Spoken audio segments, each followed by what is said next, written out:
తిరుపతి నగరం కొత్త రూపు సంతరించుకుంటోంది. 40 ఏళ్లలో తిరుపతి నగరంలో ఎన్నడూ లేని విధంగా వైఎస్ఆర్సీపీ అధికారంలోకి వచ్చిన తర్వాత అభివృద్ధి పనులు శరవేగంగా జరుగుతున్నాయి. నగరంలోని రహదారుల రూపురేఖలు మార్చడంతో పాటు అత్యాధునిక సౌకర్యాలతో కూడిన multilevel car parking, shopping complex నిర్మాణం పనులు వేగవంతంగా పూర్తవుతున్నాయి. నూతన మున్సిపల్ కార్పొరేషన్ కార్యాలయం నిర్మాణం కూడా శరవేగంగా జరుగుతూ ఉండడంతో తిరుపతి వాసులు సంతోషం వ్యక్తం చేస్తున్నారు.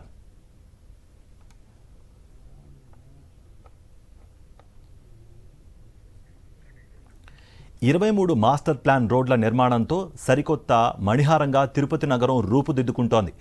వీటితో పాటు శ్రీనివాస సేతు ఫ్లైఓవర్ నిర్మాణం పూర్తి చేయడం ద్వారా నగరానికి కంఠాభరంగా మారిపోతుంది.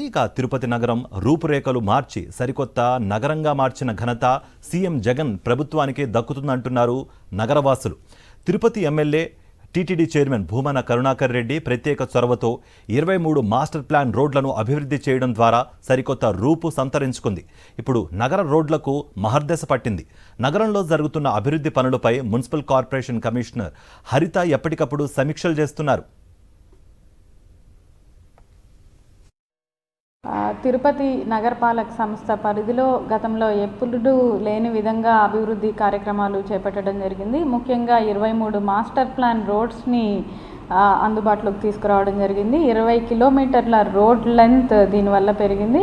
అందరికీ కూడా ట్రాఫిక్ సమస్యలు లేకుండా ఎటువైపు నుంచి నగరానికి రావాలన్నా కూడా అందుబాటులో ఉన్న ఈ 60 ఫీట్ కావచ్చు, 80 ఫీట్, 100 ఫీట్ మాస్టర్ ప్లాన్ రోడ్లు, అదేవిధంగా స్మార్ట్ సిటీ నిధులతో చేపట్టబడిన శ్రీనివాస సేతు ప్రాజెక్టు దాదాపుగా 650 కోట్ల రూపాయలతో దీన్ని కూడా అందుబాటులోకి తీసుకురావడం జరిగింది. ఇప్పుడు గతంలో కంటే ట్రాఫిక్ సమస్యలు మనము చాలా వరకు ఈ శ్రీనివాస సేతు అందుబాటులోకి రావడంతో తగ్గుముఖం పట్టాయి. తిరుపతి నగరంలో అత్యాధునిక సౌకర్యాలతో కూడిన మల్టీ లెవెల్ కార్ పార్కింగ్, సినీ కాంప్లెక్స్ నిర్మాణం చేస్తున్నామని అన్నారు మున్సిపల్ అధికారులు.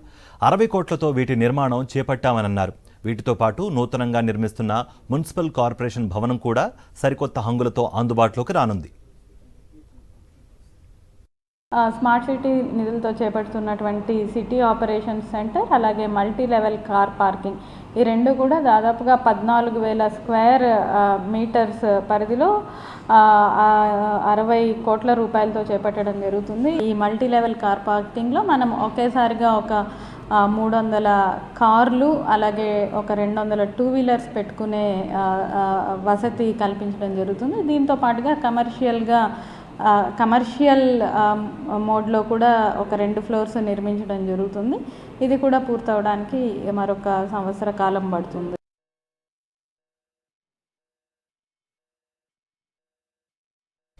ఈ ఏడాది వేగవంతంగా శ్రీనివాస సేతు ఫ్లైఓవర్ నిర్మాణం పూర్తి చేయడంతో పాటు 18 మాస్టర్ ప్లాన్ రోడ్లు పూర్తయ్యాయని అధికారులు తెలిపారు. రానున్న కొత్త సంవత్సరం రెట్టించిన ఉత్సాహంతో ఆన్గోయింగ్ ప్రాజెక్టులు పూర్తి చేసి సీఎం వైఎస్ జగన్మోహన్ రెడ్డి పాలనలో నయా తిరుపతిని ప్రజల ముందు ఉంచుతామని అంటున్నారు కమిషనర్ హరిత.